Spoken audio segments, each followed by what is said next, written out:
Welcome to the Center for Global Humanities.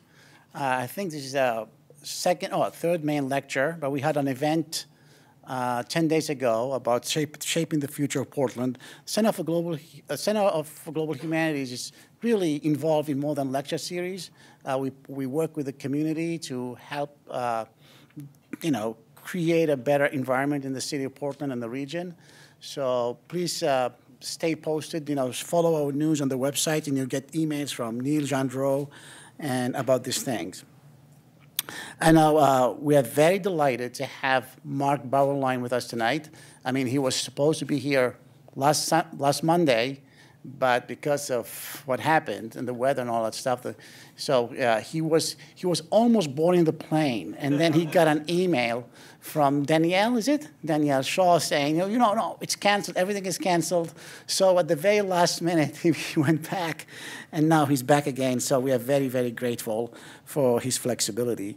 This is, I'm very delighted to see that you braved the weather to come here, and a lot of college students as well, and people who have read his books, and especially The Dumbest Generation.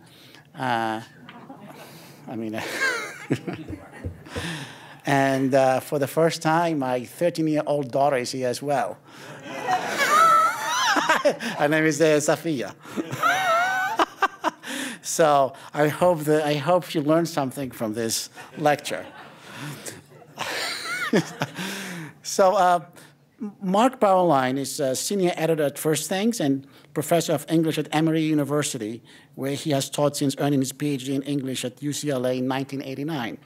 He served as director of the Office of Research and Analysis at the National Endowment for the Arts from 2003 and 2005.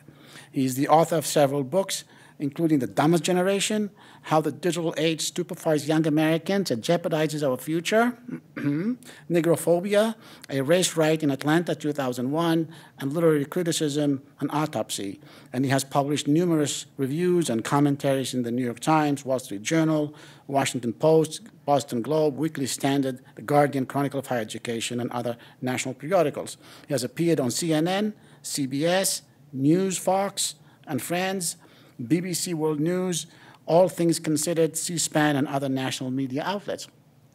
He's published, as I said, several books, and some of them are on the table. If after the lecture you want to buy one or two, he will be available to sign copies. So this is your last chance to get a copy of his books. Well, please help me welcome Mark Bauerlein to the podium. Thank you. Thank you. It's great to be here. My son does a cello camp, Suzuki Strings Camp, just up north in St. Joseph's College, and we come through Portland every year, and I love stopping in and staying here before going up there. The title of that book, yes, it's an in-your-face title. It's an insult to 93 million Americans, just in the title. And let me just say, I get a lot of emails from young people, have over the years. It's now in the high school world as well, so I'll get a whole class writing to me, some of them pretty angry. But I answer every one, because if you're going to hit hard with an insult, you got to stand up and listen. You want to give people a chance to talk back. And I actually end up having some good exchanges with some young people once we get past the four-letter words. And the best thing that can happen for me is when a young person points something out and I have to say, you're right. I overplayed that point. You got me right there. Because that's what we want as teachers, right? As older people looking at the younger generation, we want them to prove us wrong, right? We have to be critics.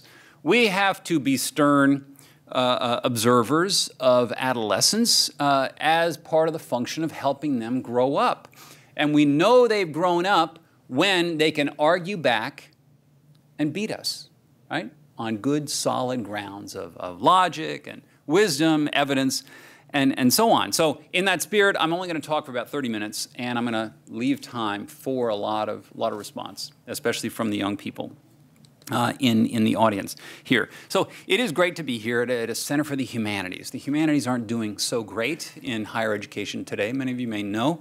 They have become in a lot of universities, including my university at Emory. Heavy research world, heavy on federal money. It's become a biomedical industrial complex. And that's the success of the university. The CDC is right across the street from Emory. Leaving the liberal arts is kind of a little afterthought. And you know, you've got the full budget of the university, about this much is the college, the liberal arts. The rest is the research, biomedical research in the hospital, the children's hospital, the clinic, many other valuable things going on. So to see a Center for the Humanities and is integrated with the community, it's a bit of an inspiration. Talking to Anouar is something that gives you life, right? Makes you feel inspired. And in the interview I did with the NBC affiliate in the previous hour, he said, "You sound so negative. What keeps you going when you walk into the room to teach?" And one thing I said, well, I care, right? I care about their minds. I want them to read. I want them to be farther along in their lives, in their minds, from the time they enter my course to the time they leave the course. So there's that. But also, I love the material, right? I get to teach great poetry, right? Great music. I'll teach Walt Whitman's "Out of the Cradle Endlessly Rocking," which is a beautiful lyric with sublime moments. He talks about it as an aria, right, in the poem. And also I'll show him a YouTube clip. Yes, YouTube has great things on it. Even though the original motto of YouTube was awful. What was the original motto? It was up in the corner originally. Broadcast yourself. Bad, bad, bad. So, but there's great material on YouTube. I use it in class, in my American literature classes often. But so we're doing the aria, Walt Whitman, so I pick an opera written around the time of Whitman. And Whitman was a fanatic. There was an Italian opera craze in America in the mid-19th century, and Whitman loved it. And so I'll show him a clip of Pavarotti singing that aria from Tosca that is so powerful, and he hits that note very, very well. So it's the materials. They matter to me. These books count. Reading Nietzsche when I was 18, whew, man, that got to me. Reading the brothers, Ivan Karamazov, he got to me when I was 19. And to be in class and to say to students, to mention to them the Reformation, and to see blank faces, which happened last week. These are good students at Emory University.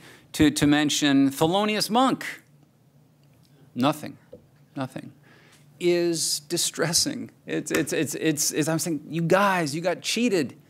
These are so much better than that stuff pouring into your eyes and ears all the time. And this is really the motivation for writing a book like The Dumbest Generation, or giving talks and chastising young people for being so immersed in youth culture, that there is so much better stuff out there, stuff that has lasted for the ages. You guys all suffer peer pressure. The greatest rumination on peer pressure ever is in a book written 1900 years ago by St. Augustine. Those boys going out in the pear orchard that night and trashing the place. And Augustine is 16, 17 years old at the time, and he spends pages and pages saying, why did I do this? Why did I join all those guys? And ransacking this pear orchard. It was so much fun. What was the joy in doing something so destructive? And he talks a bit specifically in terms of peer pressure. All of you have been rejected in love, right? You're 18, 19, 20. The world has ended because, you know, Biff or Barbara dumped you, whatever. And it's just of cataclysmic proportions. Well, take a look at book 4 of the Aeneid, right? And you will see Dido. Dido, who has gone crazy in love. And Aeneas has to leave. And the gods tell Aeneas, you've got to go. And Dido sees this and senses him and saying, what's wrong? what's the matter? And he says, I've got to go. And she says, why? Why? What are you doing? He says, it's not me. It's the gods. It's not me. And she says, what have you done to me? You have destroyed me. What does she do? Aeneas sneaks off. He knows that's the best thing to do. Dido has them build a huge pyre, much of it made of the furniture on which she and Aeneas have been making love. And then she climbs to the top, and she has his sword in his hand, and she kills herself, and they light the pyre. Okay, there's your rejection, right? There is the examination of someone who is who is crazy in love, and that's the word that Virgil uses to describe her. Out of these materials, you will find reflection, rumination, dramatization of so much of what you're going through now that is so much better than what you're going to get in pop music and teen movies. That's the fundamental reason for us elders to criticize the teens, the youths, right? To shift them out of that adolescent world, the social space that we didn't feel so strongly as they feel. I mean, when I went home at night in 1975, I crossed the front door, it was over. Social life was over. We had what's called a landline now. It was in the kitchen. We had a TV. My parents would watch it. There were only 5 channels. It sounds like a primitive, impoverished life. There were 5 channels, Walter Cronkite, and so on. And I couldn't check out, right, under the table while they were talking about Richard Nixon.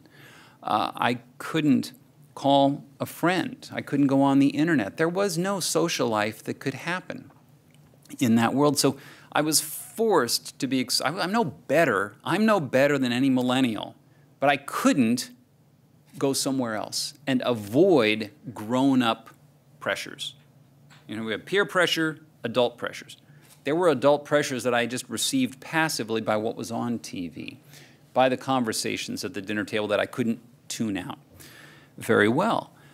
Now, I would have, right? If I could get online, if I could send some pictures, if I could see what's happening there at the mall, whatever, I would have done so. And it would have hampered my intellectual growth. So I'm lucky, all of us my age are lucky that we didn't have this social network, this hyper-social reality, as some social scientists call it, pressing upon us. And so the question is what to do, right? What to do. And one thing that I tell students and the parents of them is go to the exact opposite extreme of the social media connected lives, right? And that is the moment of solitude, right? Utter disconnection, isolation from everyone else, right? You must work into your regular day, all the young people here, and I think the older ones, myself included, you must place within your hours exercises in solitude. Okay? Moments when you are with no one. You're with something else. You might go to church, sit in the pew and pray, and you are with God. You might take a walk through the Maine woods and think about Thoreau and nature, right? That's something that you are with nature. You could sit in the church, even if you're not a believer, if you're an atheist. You do feel you're out of the world in some way, and I'm going to sit here for 15 minutes and just settle, okay? You could do what I try to do each morning is do some of your martial arts Tai Chi kind of exercises or Wing Chun exercises that just grounds you, clears your head, and it's, you're just trying to integrate your body all together as one, but you are not engaged in any social activity. And the spiritual value of this, you can see, for those believers in the room, is Look at the Gospels. Remember the times when Jesus says, I've got to leave. I've got to get away. I think 3 times in Matthew, correct me if I'm wrong, he has to go off and be by himself. He has to get away from the multitudes. He has to get away from the disciples as well. Why? Well, he's not entirely alone. He's with the Father. But there is also a point of saying, I've got to reground myself, right? I have to reorient myself. The social scene, I get pulled in all different directions, and people are pulling at Jesus every moment, right? We know this, right? The people who are pressing for salvation, forgiveness from him. He has to get away in order to maintain himself. This is the necessity of solitude.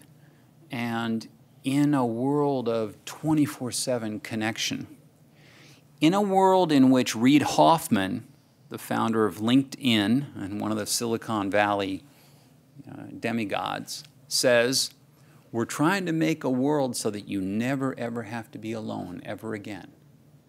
Okay? This is very bad. Okay? It has its appeal because the loneliness can be so excruciating for people sometimes, especially young people. I was terribly, dreadfully lonely when I was 18 years old, okay, and beyond. I spent a lot of time alone, and I felt lonely and miserable because of that. I did not have the social media to draw me out of it. Okay? I didn't have that connection that I could find. Now, in one sense, that was a bad thing. But in another sense, it made me learn how to be alone. Okay? How to be alone. And this is actually an achievement of adulthood, right? This is crucial to maturity, to learn to be alone, to learn to be by yourself, actually to seek out times when you say, I need to be alone for a while. Right? I need to go off. I could be reading a book. This is my reading time. I don't want anything to interrupt me. I don't want that stupid phone to buzz. I don't want to hear any dings or anything. I'm right here, and I don't want that kind of interruption. That is a human progress for you. Because if you can't not be alone, and among other things, you're going to make some bad decisions. You're going to seek out the wrong people. You're going to engage in some desperate flights from loneliness and form the wrong attachments, right? To escape loneliness is not a strong basis for a healthy relationship or a good marriage. You learn to be alone. You can't do that if the phone is always there, okay, giving you the option to escape your solitude, right? To come out of your isolation and connect with people, even if we know that it's a spurious connection. It is certainly a distraction. So this is what I urge the students to do on that human level, right? That emotional level. Now, what I can also get into is the intellectual problem with the digital connections, which are growing ever more clear. If you go to Silicon Valley, you know that one of the most popular schools in the Silicon Valley is the Waldorf schools. What is it about the Waldorf schools that they like? Does anyone know? Pardon? Computers. Zilch. Right? Yeah, that's what you meant. No computers at the Waldorf schools. Okay? In fact, the closer you get to Silicon Valley people with kids, the more Arianna Huffington said this. She's now the head of Uber, right? Isn't Arianna? She's on the board of Uber now after Uber had their big shakeup at the top. She said in the Wall Street Journal the other day, the more you find, the more close you get to Silicon Valley leaders, the less you find them letting kids have technology all the time. They know something about this. And what they know is that the connection, the constant, whether it be video games, the social media, browsing the internet, sending pictures by Instagram, whatever, these are not conducive to the cultivation of the intellectual, academic dispositions and talents that are going to serve them well in high school and in college and in the workplace as well. I'll give you a few statistics. The SAT exam added a writing component in 2006. Every single year, scores have gone down, except 2 years when they were flat. It got so bad that last year the SAT made it optional. You don't have to do the writing test. That writing test, because so many people dreaded doing it, was sending more and more kids over to the ACT, the main competition.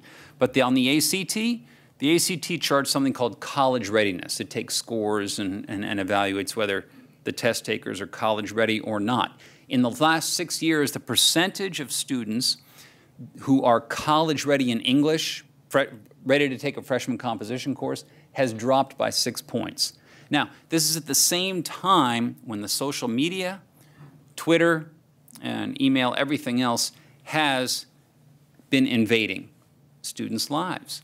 They're doing more writing than ever before because of all the texting and twittering and commenting and everything else. They're doing more writing than ever before, and their writing abilities have gone down. Okay? Their writing abilities in terms of writing academic papers, expository writing, the kinds of things where you see a summary of a government report, a summary of a clinical trial.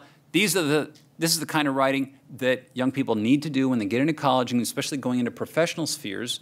And the writing they do on the internet actually hinders them from developing good academic expository writing habits.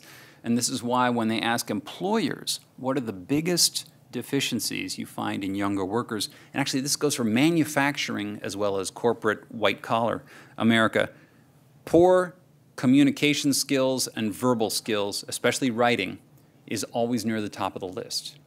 That has nothing to do with computers, the absence of computer knowledge. That's an old 19th century skill that is not developed in the typical kinds of writing and communication that young people do with 140 characters or in text messages.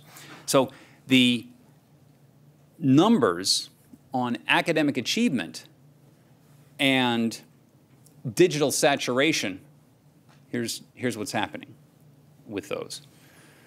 And for a lot of people, it doesn't make sense, because if you're doing more writing, why doesn't that show up on the academic side?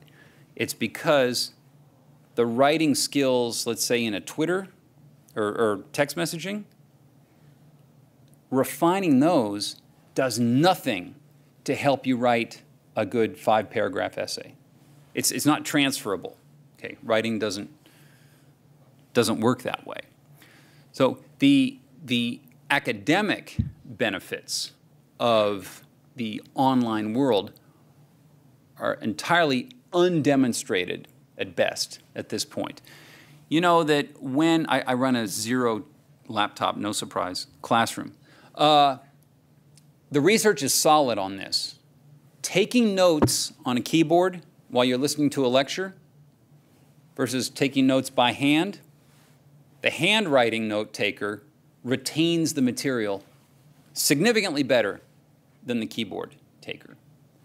Writing it down makes you better able to process and retain the material. They've done tests where they examine people afterwards, and that's quite solid at this point. There are other areas in which one finds the digital portal does not yield, again, the intellectual gains, okay, the academic abilities that students are going to need in college and in the workplace. I don't want to belabor those. and maybe I should stop and open it up to questions, but I'll finish up with this point. The peer pressure factor, okay? The ways in which the internet sustains peer pressure and horizontal relationships from year to year is one of the worst impacts of the internet. When I left high school and went to college, actually I left high school in 11th grade, finished in Maryland, finished out in California, and then went to UCLA. I didn't retain contact with anyone in my high school in Maryland. I didn't have any way to. I mean, writing a letter, I didn't write letters when I was a 17-year-old guy. I didn't write letters. I had no internet. You know, I didn't keep phone numbers and talk to people. It was over. I never kept any contact with anyone. I lived there for 10 years, never saw any of them or talked to any of them ever again. This is a different situation now, where you leave high school, you can retain all of your high school friendships because of the connections. Okay, you go to college, well, you can do Skype and phone calls and text message and everything else, and retain those relationships. Okay, is that always a good thing, right? Does that tend to disable you from saying, you know, what Thoreau said when at the end of Walden he says, I lived there for 2 years. Why did I go? Because I had other lives to lead, right? It's time to end that and move on, okay? That was me 2 years ago. I'm different now. I had friends in high school. Okay, yes, friendships are important, but I'm different now. It's time for me to move on. It's time not to sustain my adolescent life, but actually think ahead and be different. I should be a fundamentally different person when I'm 18 than when I'm 23, when I'm finished with college. As I say to students, if you graduate from here and you like the same music at 23 as you liked when you're 18, something should have happened that didn't happen, right? There's a huge difference from 18 to 23. You should be different. When the internet sustains those horizontal contacts with people your own age, it can hinder you. Again, I don't want to discount the positive side of maintaining friendships, but there's a point which it can hinder you from growing, from moving into another you, right? From evolving into something different from what you are as an adolescent. Adolescence has got to be something that you should want to escape as quickly as possible, right? This is not a good condition for you to remain in, right? We all want to stay young, right? We all want to have that kind of time of adolescence when we're not kids anymore, but we're not grown men and women either, and there's kind of a freedom and irresponsibility that can go with it, a good irresponsibility, but then there's a bad irresponsibility that has to be exceeded. So I've gone about 30 minutes, 35 minutes, and I think we should open it up to the floor.